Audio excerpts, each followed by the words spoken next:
ওই কাবার চত্বরে গিয়া নবীজি কাবা ঘরটা ধরে কান্নাকাটি করেন আর বলেন, রে কাবা, আমি নবীজির মনে চাই না তুরে সারিয়া আমি কোথাও যাই, কিন্তু আমার বংশের মানুষ আমারে থাকতে দিল না রে কাবা। মনে কোনো কষ্ট রাখিস না রে কাবা, আল্লাহ যদি আমারে শক্তি দান করেন আমি আবারও তোমার কাছে ফিরিয়ে আসব। নবী আমার কাবার কাছ থেকে বিদায় নিয়ে মদিনার পথ ধরলেন। নবী আমার একবার মদিনার দিকে চায় আর বারে বারে ফিরাইয়া কাবার দিকে নবীজি চেয়ে থাকেন আর বলে, রে কাবা, আমার মন চায় না রে আমি তুরে ছাড়িয়া কোনো দুনিয়ার কোথাও যায়।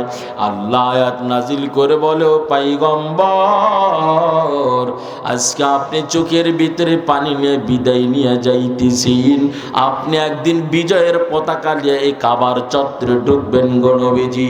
নবীজি আমার একবার কাবার মায়া, একবার জন্মভূমির মাটির মায়া। নবীজি আমার জন্মভূমির এত বড় মায়া।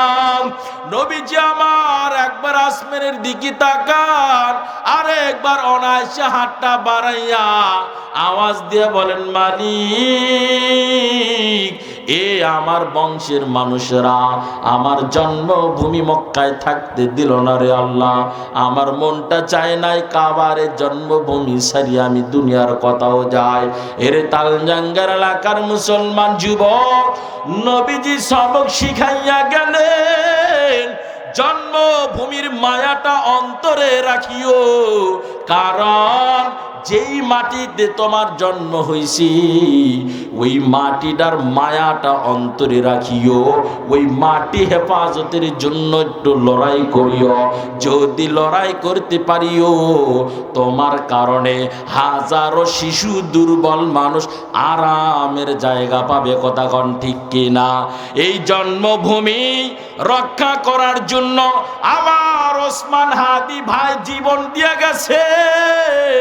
ভারতীয় আধিপত্য বিতাড়িত করবার জন্য হাজারো শত্রুদের চক্রান্ত থেকে আমার এই জন্মভূমিটা রক্ষা করার জন্য আমার এই ওসমান হাদি ভাই জীবন দিয়া গেল। এখন আমাদের দায়িত্ব হলো ওসমান হাদির মতন হইয়া আমার এই জন্মভূমির রক্ষা করা। কথা কন ঠিক কিনা?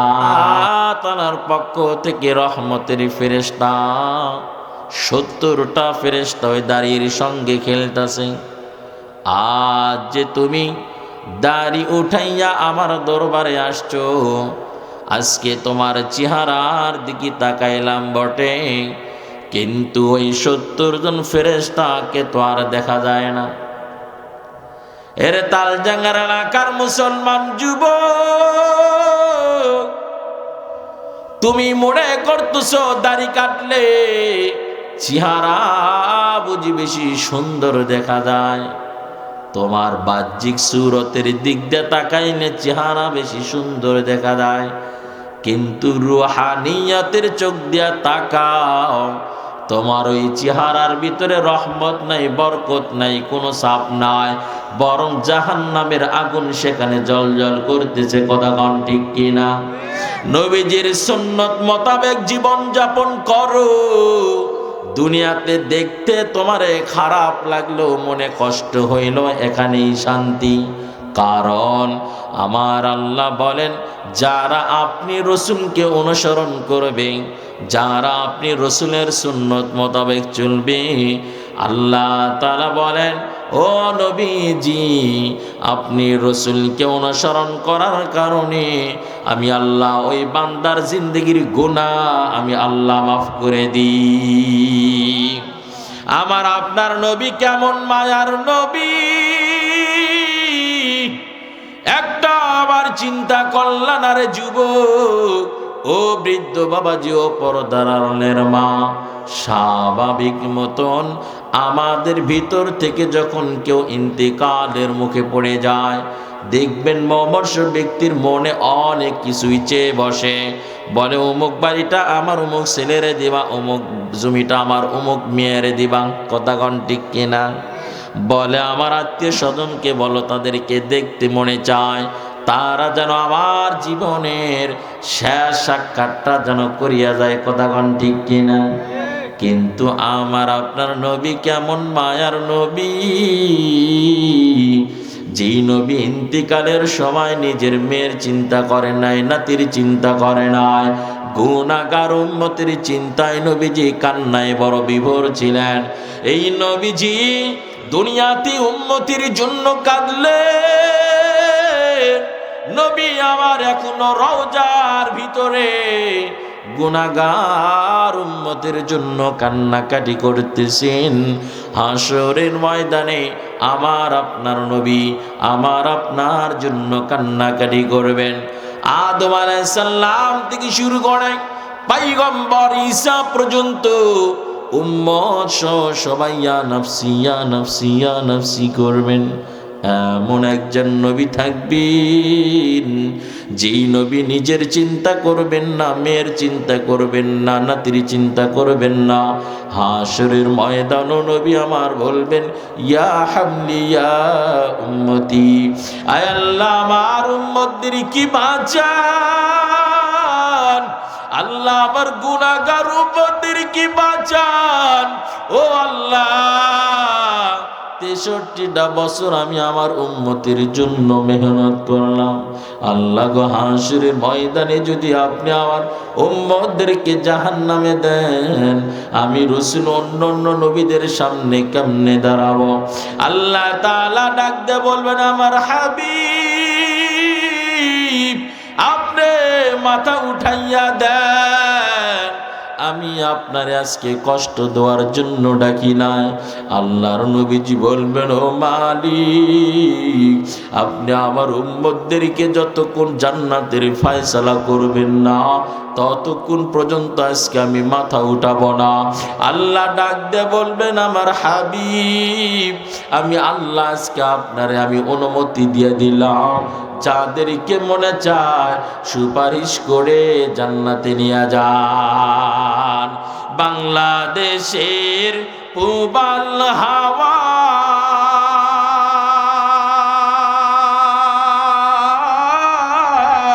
পশ্চিমে কো রে সধাওয়া,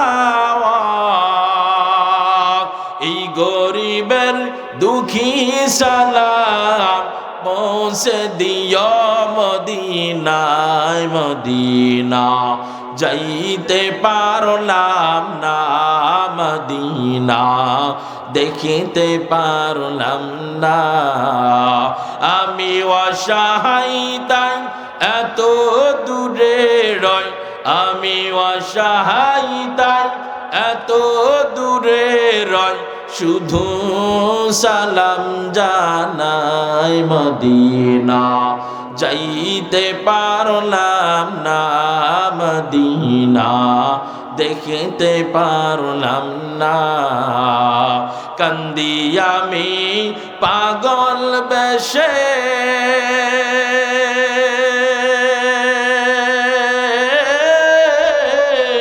যাইতে নবী রদেশে, যাওয়ার ইচ্ছা আছে তো ইনশাআল্লাহ?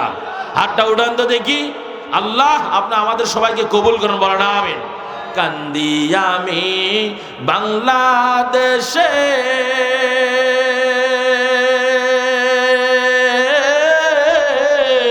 যাইতে নবী রদেশে, এই পাগলকে কে নিবে সোনার মদিনায় মদিনা যাইতে পারলাম না মদিনা দেখিতে পারলাম না।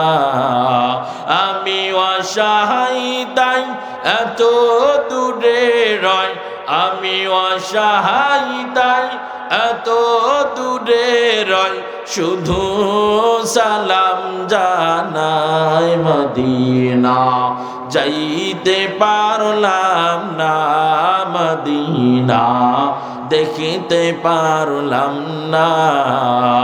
এরে তালজাঙ্গার এলাকার মুসলমান যুবক ও বৃদ্ধ বাবাজি, ও পর্দার আড়ালের মা, আমার নবীর ভালোবাসাটা অন্তরে ঢুকাও। নবীর সুপারিশ ছাড়া জান্নাতে যাওয়া সম্ভব না। আমার আল্লাহ বলেন, ও দুনিয়ার মানুষ, আমার রসুলকে একটু ভালোবাসো, আমার রসুলকে অনুসরণ করিও। কারণ আমার রসুলের ভালোবাসা আর অনুসরণ নিয়া যদি তুমি কবরে আসতে পারো, আমি আল্লাহ তোমার জিন্দগির সব গুনাহ মাফ করিয়া জান্নাতে প্রবেশ করাবো। নবীর ভালোবাসা প্রকাশ করছে ওই নবীজির মসজিদের মেম্বরের পাশের খেজুরের ডাল, যেই ডালটারে ধরিয়া নবীজি খুতবা দিতেন। হঠাৎ করে একদিন নবীজি খুতবা দেওয়ার সময় দেখে মানুষের কান্নার আওয়াজে গুনগুন গুনগুন কান্নার আওয়াজ। সাহাবীরা সবাই চেয়ে রইছেন কে কাঁদে।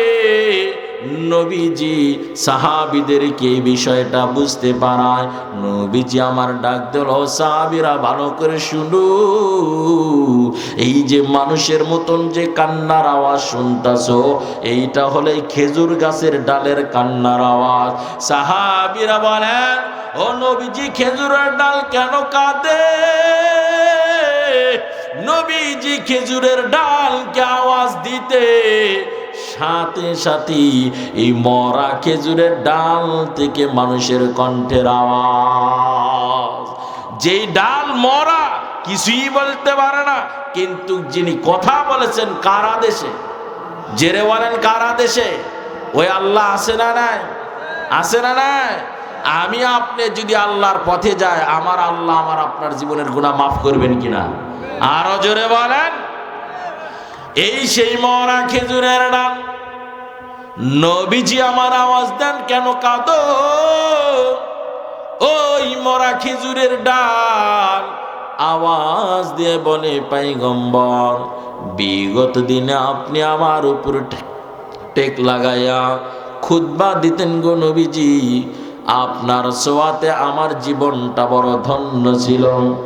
নবীগণ, এখন তো আপনার জন্য আলিশান জায়গা হয়ে গেছে, খুতবা দেওয়ার মতন ব্যবস্থা হয়ে গেছে। এখন দেখে আপনার বরকতে হাতের ছোঁয়া তো আর আমার শরীরে লাগে না। নবী আমার কেমন মায়ার নবী, ওই খেজুরের ডাল কি আমার নবীজি সাহাবীদের মাধ্যমে সাদা কাপড়ে জড়াইয়া দাফন করে দিলেন। আর বললেন, রে খেজুরের ডাল, মন খারাপ করিস না আর কান্নাকাটি করিস না, তুমি থাকবা আমি রসুলের সাথে জান্নাতে। একটা মরা খেজুরের ডাল ভালোবাসা প্রকাশ করায় জান্নাতি হয়েছে। আর আমি আর আপনি তো ওই নবীজির উম্মত। যদি আমি আর আপনি যদি নবীজির ভালোবাসা প্রকাশ করতে পারি, তাহলে আমরাও নবীজির সাথে জান্নাতে ঢুকবো। কথা কোন ঠিক কিনা? এই যে ভারতবর্ষের একজন নওজোয়ান যুবক আমার নবীজির ভালোবাসা কেমনে প্রকাশ করছে দিলের কান্দে শুনে যাও। এ তালজাঙ্গার এলাকার মুসলমান যুবক, আজ তুমি গান না শুনলে মজা পাও না, থিয়েটার না দেখলে তোমার মজা লাগে না, উল্টা পাল্টায় না চললে তোমার মন বেশি ভালো লাগে না। অথচ ভারতবর্ষের একজন নওজোয়ান যুবক যে আমার নবীজির ভালোবাসা প্রকাশ করিয়া বান্দা সজা জান্নাতের মেহমান হয়েছে। এই ভারতবর্ষের ভিতরে আমার নবীজির চরিত্রের উপরে একটা কালি লেপন করার মতন একটা বই নামানো হলো। এলাকার ভিতরে, সারা ভারতবর্ষের ভিতরে খবর হয়ে গেল, শেষ নবীজির জীবনের উপরে কালি লেপনের মতন একটা বই ছাপানো হয়েছে। মসজিদের খতিব সাহেব বয়ান করলেন যে এই বেঈমানটারে হত্যা করতে পারবে সে থাকবে রসুলের সাথে জান্নাতে।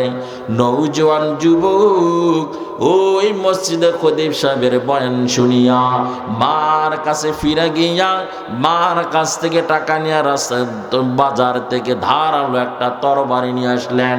বাড়িতে নিয়ে আসিয়া বান্দা নিজ হাতে আরো ধারালো করতেছেন। মা আওয়াজ দিয়া বলে, রে সন্তান, এই যে তরবারি কিনে নিয়ে আসলা, এখনো দেখি বারবার শুধু ধার দাও ধার দাও, কি কারণে? মতলব কি? কত কি ঝগড়া ফাসাদ নামাইবা? সন্তান ডাক দে বলে, মা আজকে জুমার মসজিদে গিয়া বয়ান শুনেছি, আমাদের খতিব সাহেব বয়ান করেছে এই ভারতবর্ষে নাকি আমার নবীজির বিরুদ্ধে একটা বই নামানো হয়েছে, যেখানে আমার নবীকে গালি দেওয়া হয়েছে। ও মা, আমি নামাজ পড়ি না ঠিক আছে, ইসলামের বিধান ঠিক মতন মানতে পারি না, কিন্তু আমি বেঁচে থাকতে আমার নবীর দুশ্মন দুনিয়াতে থাকবে সহ্য করতে পারি না। মাগো, ওই নবীজির দুশ্মনকে হত্যা করলে নাকি আল্লাহ তাআলা নবীজির সাথে আমাকে জান্নাতে প্রবেশ করাবেন। ও মা, আমি আপনার কাছ থেকে দোয়া নিয়ে বিদায় নিই, যতক্ষণ পর্যন্ত আমার নবীর দুশ্মনটারে আমি হত্যা না করতে পারবো, ততক্ষণ পর্যন্ত আমি আপনার সামনে চেহারা দেখাবো না। কেমন মায়ের সন্তান, মাও আওয়াজ দিয়ে বলে, রে সন্তান, আমিও তোমাকে নবীজির ভালোবাসায় আর দুশ্মনকে হত্যা করার জন্য উৎসর্গ করে দিলাম। ওই সন্তান তলবারি নিয়া লাইব্রেরিতে গিয়া হাজির। ওই লাইব্রেরিতে থেকে বইটা ক্রয় করিয়া বলেন, এই লেখকটাকে বলে, এই যে আমার পাশে বসা রয়েছে, ডাক দিয়ে বলে, ভাই তুমি কি বইটা লিখিয়েছো? বলে হ্যাঁ। বলে আপনার সাথে একটু গোপন বৈঠক করা দরকার, কারণ আপনার হাতের লেখাটা বড় চমৎকার, এই ভাষাগত অনেক সুন্দর, আপনার সঙ্গে একটু গোপন আলাপ করতে চায়। লোকটার সঙ্গে আড়ালে গল্প করার ফাঁকে আল্লাহর বান্দা ওই সুযোগ খুঁজতেছিলেন নবীজির দুশ্মনকে কিভাবে হত্যা করা যায়। যখন আড়ালে পাইছে, নিজের ধারালো কেনা সেই তলবারি দিয়া জাগাত হত্যা করিয়া বান্দা বিদায় নিয়ে যায় না। সেখানে স্টিল বসা এলাকার ভিতরে খবর হয়ে গেল, ওই রঙ্গিনা বই ছাপানেওয়ালা লেখনেওয়ালা ব্যক্তিকে হত্যা করা হয়েছে। কে হত্যা করেছি? একজন নবীর আশিক নওজোয়ান যুবক। আল্লাহু আকবার বলেন। নওজোয়ান একজন যুবক, মুসলমান, নবীর বড় আশিক, তার উন্মুক্ত তলোয়ার দ্বারা এই বেঈমানটারে হত্যা করা হয়েছে। পুরা ভারতবর্ষের ভিতরে আওয়াজটা চালু হয়ে গেল, এলাকার উকিলের মাধ্যমে মামলাটাও দায়ের করা হয়ে গেল। এক পক্ষ থেকে সবাই বড় চিন্তাশীল হয়ে গেল, এমন সাহসী নওজোয়ান মুসলিম যুবক আমাদের সমাজে বেঁচে থাকার দরকার আছে না নাই? ওই ভারতবর্ষের আলেমরা সবাই মিলিয়া মুসলমান উকিলদেরকে নিযুক্ত করা হলো। উকিল সাহেবেরা আসিয়া এই নওজোয়ান যুবকটারে বলল, রে যুবক, তোমার মতন একজন সাহসী যুবক এই সমাজে বেঁচে থাকা বড় দরকার, কারণ তুমি থাকলে আমার নবীর দুশ্মনদেরকে সাইজ করতে আমাদের বড় শক্তি হবে। কথা কন ঠিক কিনা? এই সেই নওজোয়ান যুবক কে আওয়াজ দিওয়ার যুবক, আগামীকাল যদি কোর্টে উঠানো হয়, তুমি শুধু একটা কথাই বলবা, আমি যখন হত্যা করি ওই সময় আমার মাথা ঠিক ছিল না। আল্লাহর বান্দা কেমন ঈমানওয়ালা, নবীর বড় আশিক। ওই নওজোয়ান যুবক বলে যে না, আমি সজ্ঞানে স্মৃতি শক্তি ঠিক রাইখায় আমার নবীর ভালোবাসায় আমার নবীর দুশ্মনকে আমি হত্যা করেছি। আল্লাহর বান্দা কি বোঝানো হলো রে যুবক? এই একটা মিথ্যা কথা বললেই তো তুমি বেঁচে যাও। আল্লাহর বান্দা বলে, আমি ভালো মতন নামাজ পড়তে পারি নাই, আমার নবীজির সুন্নতের উপর আমল আমি ঠিক মতন করতে পারি নাই, কিন্তু আমার নাজাতের জন্য আমি আমার রসুলের দুশ্মনকে হত্যা করিয়েছি। আমি কখনো এই রাস্তা থেকে ফিরে যাব না। মিথ্যা বলা আমার দ্বারা সম্ভব হবে না। আমি রসুলের দুশমনকে সৎ জ্ঞানে আমি হত্যা করিয়াছি। মুসলমান উকিলরা প্রত্যেকের মুখ কালো হয়ে গেল। এই যুবকটারা দেখি এখন আর ফিরানো গেল না। মনে করেন আগামীকাল তার ফাঁসির আইনটা চালু হয়ে যাবে, ফাঁসির রায়টা কার্যকর হয়ে যাবে। ওই আল্লাহর বান্দা জেলখানার ভিতরে ঘুমায়, কি যে আরামের ঘুম। আল্লাহর বান্দা সকালবেলা তার যখন জেল থেকে বের করা হয়, ওই নওজোয়ান যুবকের চেহারার ভিতরে চিন্তার কোনো ছাপ নাই। মুখটা ভরা মুস্কি মুস্কি হাসি, বুক ভরা তার আনন্দ, চেহারার ভিতরে শুধু আনন্দের ছাপ দেখা যায়। জল্লাদ তাকে নিয়ে যায়, সে গোসলটা করাইলো। জল্লাদ যখন তাকে সামনের দিকে যখন নিয়ে যায়, আল্লাহর বান্দার চেহারার দিকে তাকাইয়া দেখে রে, তার চেহারার ভিতরে মুস্কি মুস্কি হাসির ছাপ, তার কান্নার কোনো ভান নাই, চেহারার ভিতরে কোনো চিন্তার কোনো কারণও দেখা যায় না। ওই আশপাশের মানুষগুলো জিজ্ঞাসা করছে, এ যুবক, তুমি কি পাগল হইছো? একটু পরে তোমাকে ফাঁসি দেওয়া হবে, তুমি আর এই দুনিয়ার লীলা খেলা কোনো কিছুই দেখতে পাবা না। নওজোয়ান যুবক বলে, আমাকে তাড়াতাড়ি ফাঁসিতে দাও, কারণ যত দেরি করবা আমার মনে বড় কষ্ট আর জ্বালা যাতনা বাড়তে থাকবে। ওই জল্লাদ সহ জিজ্ঞাসা করছে, কি ব্যাপার? মরণের দিকে এই যুবক কেন এত আগাইয়া যাইতেছে? ও মরণের জন্য কেন এত পাগল হয়েছে? ওকে জিজ্ঞাসা করো, ওর মাথা ঠিক আছে নাকি পাগল হয়ে গেছে? আল্লাহর বান্দাকে যখন জিজ্ঞাসা করছে, ওই নওজোয়ান যুবক আওয়াজ দিয়া বলে, গত রাত্রে যখন আমি ঘুমাইছিলাম, ঘুমের ভিতরে দেখি আমার মদিনার নবী হাজির। আমার রাসূল আমাকে ডাক দিয়ে বলে, ও যুবক, ভালো করে শোনো, আগামীকাল যখন তোমাকে ফাঁসিতে যখন ঝোলানো হয়ে যাবি, ওই ফাঁসি তোমার দিতে দেরি হবে, আমি রাসূলের সঙ্গে সাক্ষাৎ হতে দেরি হবে না। ওই নওজোয়ান যুবক বলে, আমার তাড়াতাড়ি ফাঁসিতে ঝুলাও, আমি আমার রাসূলের সাথে সাক্ষাৎ করব। এই দুনিয়ার আর কোনো ভালোবাসা চাই না, কারণ আমার নবীজির পাশে আমি দেখেছি জান্নাতি কিছু রমণী ফুলের মালা নিয়ে তারা দাঁড়াইয়া রইছি, আর বলতেছে, যুবক, অল্প কিছু সময় পর তুমি আমাদের সঙ্গে মিলিত হয়ে যাবা। এরে তালজাঙ্গার এলাকার মুসলমান যুবক, ওই ভারতবর্ষের নওজোয়ান যুবক আমার নবীজির ভালোবাসা প্রকাশ করতে পারায় বান্দা জান্নাতি হয়ে গেল। আমি আপনাদের কাছে জানতে চাই, আমি আর আপনি যদি নবীজির ভালোবাসা প্রকাশ করতে পারি, তাহলে আল্লাহ আমাদেরকে জান্নাত দিবেন কি দিবেন না? আমার আপনার নবীজির আদর্শ একটা শুনিয়া রাখো। কেমন আমার নবীজির আদর্শ? নবীজি কেমন সবক শুনাইয়া গেলেন। নবীজি আমার মক্কা থেকে মদিনার দিকে হিজরতের পথ ধরবেন, আল্লাহ তাআলার পক্ষ থেকে আদেশ পাইয়া নবীজি আমার রাতের অন্ধকারে ঘরটা সারলেন। ওই কাবার চত্বরে গিয়া নবীজি কাবা ঘরটা ধরে কান্নাকাটি করেন আর বলেন, রে কাবা, আমি নবীজির মনে চাই না তুরে সারিয়া আমি কোথাও যাই, কিন্তু আমার বংশের মানুষ আমারে থাকতে দিল না রে কাবা। মনে কোনো কষ্ট রাখিস না রে কাবা, আল্লাহ যদি আমারে শক্তি দান করেন, আমি আবারও তোমার কাছে ফিরিয়ে আসব। নবী আমার কাবার কাছ থেকে বিদায় নিয়ে মদিনার পথ ধরলেন।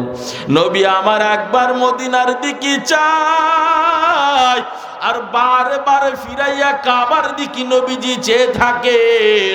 আর বলে, রে কাবা, আমার মন চায় না রে আমি তুরে ছাড়িয়া কোনো দুনিয়ার কোথাও যাই। আল্লাহ আয়াত নাজিল করে বলে, ও পয়গম্বর, আজকে আপনি চোখের ভিতরে পানি নিয়ে বিদায় নিয়ে যাইতেছেন, আপনি একদিন বিজয়ের পতাকা নিয়ে এই কাবার চত্বরে ঢুকবেন গো নবীজি। নবীজি আমার একবার কাবার মায়া, একবার জন্মভূমির মাটির মায়া।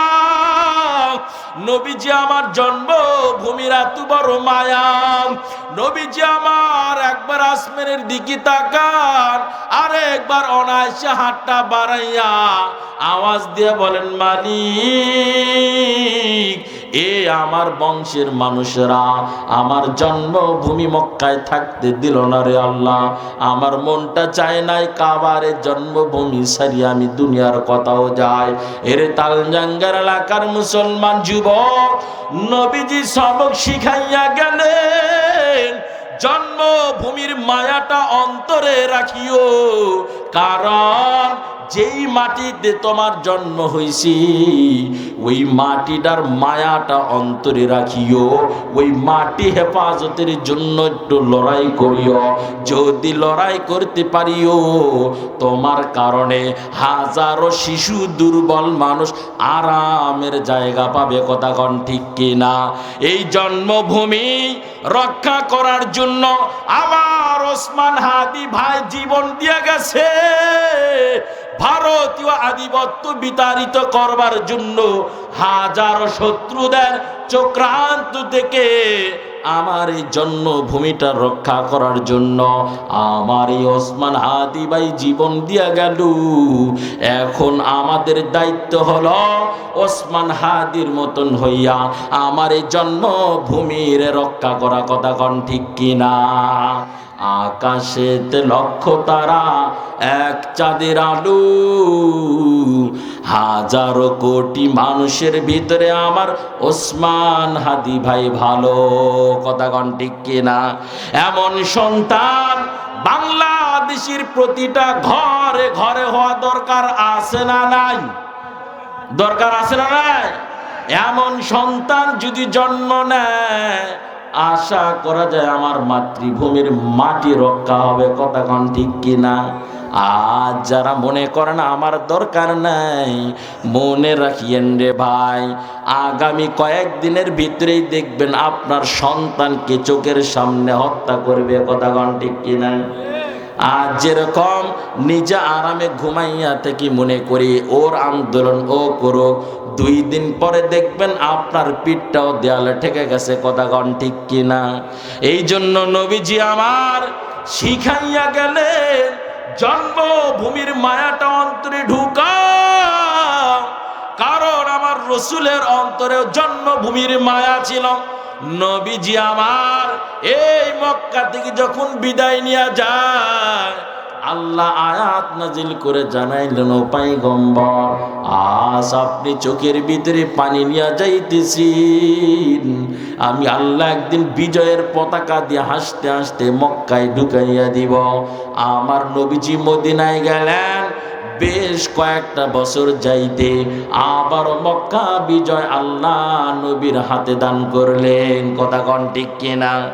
এই জন্য নবীজির আদর্শ নিয়া চলো রে যুবক, আমার নবীজির ভালোবাসাটা অন্তরে ঢুকাইয়া নাও। অন্তরে যদি নবীর ভালোবাসা থাকি, আল্লাহ বল, দুনিয়ার মানুষ ভালো করে শুনিয়া রাখিও, আমি আল্লাহ তোমার জিন্দগির সব গুনাহ মাফ করে দিব। নবীজি বললেন, কুল্লু উম্মতি ইয়াদখুলুনাল জান্নাহ ইল্লা মান আবা, কিলা মান আবা। নবীজি বলেন, সব উম্মতিরা জান্নাতি, তবে যারা অস্বীকার করে তারা জাহান্নামী। সাহাবীরা বলেন, ইয়া রাসূলুল্লাহ, কারা আপনাকে স্বীকার করে আর কারা করে না? নবীজি বলেন, যারা আমি রসুলকে অনুসরণ করে তারা জান্নাতি, যারা আমি রসুলকে অনুসরণ করে না তারা জাহান্নামী। রসুলকে অনুসরণ হবে কিভাবে?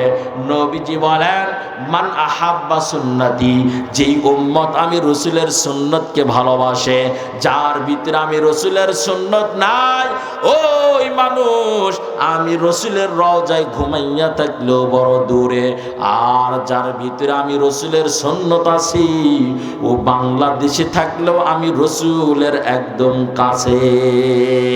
মুফতি শফি রহমাতুল্লাহি আলাইহি নবীর কেমন বড় আসে, আল্লাহর বান্দা পাকিস্তানের তৎকালীন সময়ের সবচাইতে বড় আলেম ছিলেন, যিনি মারুফুল কোরআন নামক তাফসীর কিতাব লিখছেন। এ আল্লাহর বান্দার অন্তরে কেমন নবীর প্রেম ভালোবাসা ছিল। মুফতি শফি রহমাতুল্লাহি আলাইহি ওই পাকিস্তান থেকে গেলেন কাবার চত্বরে গিয়া আল্লাহর বান্দা বাইতুল্লাহর কাজ শেষ করলেন, চলছেন দীর্ঘদিনের প্রেম ভালোবাসা অন্তরে নিয়া নবীজির রওজার দিকে। আর রাস্তার মাঝে মনে মনে চিন্তা করেন, হ্যাঁ শফি, মনের ভিতরে যে ভালোবাসা নিয়ে তুমি মদিনার দিকে রওনা করছো, তোমার অন্তরে ভালোবাসা আছে, তুমি রসুলকে ভালোবাসো। এরে শফি, তুমি রসুলের রওজায় সালাম দেওয়ার পরে রসুল যদি সালামের উত্তর না দেয়, তাহলে কি তুমি বুঝতে পারবা যে রসুল তোমাকে ভালোবাসে? তুমি তো শুধু দিন দিন ভালোবাসেই চললা। আল্লাহর বান্দা মুফতি শফি রহমাতুল্লাহি আলাইহি নবীজির রওজার পাশে একদম কিনারে গিয়া একটা খুঁটি ধরিয়া, বান্দা মনটা খারাপ করে খুঁটিটা ধরিয়া দাঁড় করাইয়া রয়েছেন। এই দাঁড় করা থাকা অবস্থায় হঠাৎ করে মুফতি শফি রহমাতুল্লাহ আলাইহি আর ঘুমের ভিতরে চলে গেছেন। ওই আল্লাহর বান্দা ঘুমের ভিতরে স্বপ্নে যুগে দেখতেছেন নবীজি আমার রওজা থেকে ঘুমের ভিতরে হাজির। নবীজি আমার ডাক দে বলে, ও শফি, ভালো করে শুনিয়া নাও, তোমার ভিতরে আমি রসুলের সুন্নত আছে। তুমি পাকিস্তানে থাকলে কি হবা, তোমার ভিতরে আমি রসুলের যেহেতু সুন্নত আছে, তুমি পাকিস্তানে থাকলেও তুমি আমি রসুলের একদম কাছে। ওই সময় মুফতি শফি রহমাতুল্লাহ আলাইহি এমন কথা শুনিয়া চোখের ঘুম ভেঙে গেল। আল্লাহর বান্দা সালাম দিছেন, নবীজির রওজায় কিতাবের ভিতরে লেখে ডাইরেক্ট নবীজির রওজা থেকে মুফতি শফি রহমাতুল্লাহ সালামের জবাব দেওয়া হয়েছে। কেমন নবীর বড় আসে, আর আমি আপনি কেমন নবীর আসে। খানার প্লেটে বসলেও নবীজির সুন্নত নেই, কথা কন ঠিক কিনা? এই যে একটা নবীজির দায়মি সুন্নতের ভিতরে একটা দাড়ি আছে, এই দাড়ির সুন্নতটা এখনো রাখতে পারলাম না। এই বর্তমান যুগে, বর্তমান সময়, এই সিচুয়েশনে কোন উম্মত যদি একটা সুন্নতটার ভালো মতন পালন করিয়ে নিয়ে যায়, নবীজি বলেন একটা সুন্নতের উপর আমল ধরে রাখার কারণে 100 শহীদ, গলা কাটা 100 শহীদ, সব কিছু বিসর্জন দিয়া তো আমরা ময়দানে গিয়ে ঝাঁপাইয়া পড়ি। নবীগণ শহীদ হওয়া তাও বড় এত সহজ না, অনেক কঠিন। বিবি বাল বাচ্চা আত্মীয় স্বজন সব ফালাইয়া ময়দানে লড়াই করতে হয়। কত তরবারের আঘাতের মাধ্যমে একজন মানুষ শহীদ হয়। নবীগণ ওইটা কি এমন জামানা, যেই জামানায় একটা সুন্নতের আমল করলে এতটা শহীদের সওয়াব দেওয়া হবে। নবীজি বলেন, সাহাবীরে, তোমাদের এই সময় এমন একটা সময় যে আমি রসুল তোমাদের সামনে আসি, তোমরা কেমন যেন জান্নাতের ঘ্রাণ ডাইরেক্ট নাক দ্বারা পাও। আসলেও সাহাবীরা ডাইরেক্ট জান্নাতের ঘ্রাণ তারা নাকে পাইছে। উহুদের যুদ্ধে যখন পরাজয় জয় ভাব, পাহাড়ের ওপাদেশে বেঈমানরা আসতেছে মুসলমানদেরকে হত্যা শহীদ করার জন্য। আল্লাহর নবীজির একজন সাহাবী উল্টা দিকে চিৎকার দিয়ে আওয়াজ দিয়ে দৌড়ানো শুরু করেছে, আর বলতেছে জান্নাত দেখা যায়, জান্নাত দেখা যায়, জান্নাত দেখা যায়। আল্লাহু আকবার বলে। ওই সাহাবী বলে জান্নাত দেখা যায়, জান্নাত দেখা যায়। ওই সাহাবীর চিৎকারের আওয়াজ পুরা ময়দানটা স্তব্ধ হয়ে গেছে। সবাই যুদ্ধ করতে করতে ঘাটটা ঘুরাইয়া তার দিকে তাকানো শুরু করছে। ওই সাহাবী চিৎকার দেয় আর দৌড় দিতেছে, বলে আমি জান্নাত দেখি, জান্নাত দেখি, জান্নাত দেখি, জান্নাত দেখি। ওই সাহাবী দৌড়ানো শুরু করেছে, ওর পিছনে পিছনে আরো কিছু সাহাবী দৌড়ানো শুরু করেছে। বলে ও ভাই তুমি জান্নাত দেখো, জান্নাত দেখো, এমন করে কেন পাগলার মতন চিল্লাও? বলে বিশ্বাস করো, আমি ওই পাহাড়ের ওপাশে জান্নাতের একটা ঘ্রাণ আমার নাকি আমি পাই। ওই সাহাবী পাগলের মতন দৌড় শুরু করছে, পাহাড়ের ওপাশে গিয়া বেঈমানদের সঙ্গে লড়াই করে জাগাত শহীদ হয়ে বিদায় নিয়ে গেলেন। নবীজি আমার আওয়াজ দিলেন, ও সাহাবারা তোমরা ভালো করে শুনিয়া রাখিও, তোমাদের যে ভাই জান্নাতের ঘেরান পাইয়া দইরা এখানে আসছে, ও আর দেহ এখানে থাকলে কি হবে? ও ডাইরেক্ট এখন আল্লাহর জান্নাতে আছে। সাহাবীরা ডাইরেক্ট জান্নাতের ঘেরান নাকি পাইতেন। মুফতি শফি রহমাতুল্লাহি আলাইহি নবীজির রওজার পাশে গিয়ে সালাম দিছেন, ডাইরেক্ট নবীজি সালামের উত্তর দিয়ে দিছেন। আজ আমরা নবীজির প্রেম ভালোবাসা অন্তরে জাগাইতে পারি না, নবীজির ভালোবাসা অন্তরে ঢুকাইতে পারি না, যে কারণে জান্নাতের ঘেরান পাই না, নবীজিরও সাক্ষাৎ পাই না। কথাগণ ঠিক কিনা? অথচ এই জমিনে এমন মা আছে যে মারা স্বপ্নে যুগে নবীজিকে দেখছেন। কথাগণ ঠিক কিনা? এমনও আমার যুবক ভাইরা আছেন যারা স্বপ্নে যুগে আমার রসুলের সাক্ষাৎ পাইছেন। 2 বছর আগে আমি সিলেটে যাইতেছিলাম প্রোগ্রামে, ওই সিলেটের বাস স্ট্যান্ডের পাশে আমি নেমে গেলাম। সিএনজি করে সুনামগঞ্জের দিকে রওনা করব। সিএনজির ভিতরে সামনে উঠলাম, ওই ড্রাইভার ভাই আমাকে বলতেছে, হুজুর চেহারা তো দেখা যায় আপনি আমাদের এলাকার মানুষ না। আমি বললাম, ভাই আমার বাড়ি বগুড়া, অনেক দূরে আসছি মাহফিলে। আল্লাহর বান্দা গাড়িটা স্লো কইরা আমার হাতটা ধরিয়ে বলো, হুজুর আমার জন্য একটু দোয়া করবেন, মনে হয় আল্লাহ আমারে অনেক কিছু দান করবেন। আমি বললাম, ভাই এই সিএনজি চালানোর পাশে পাশে আপনি আর কি করেন? বলে আমি সুযোগ হইলে 5 ওয়াক্ত নামাজ পড়ি, এর চেয়ে বেশি আর কোনো কিছুই করতে পারি না। আমি বললাম, আমলটা ধরে রাখিয়েন, আপনার মনের আশা আল্লাহ পূরণ করবে।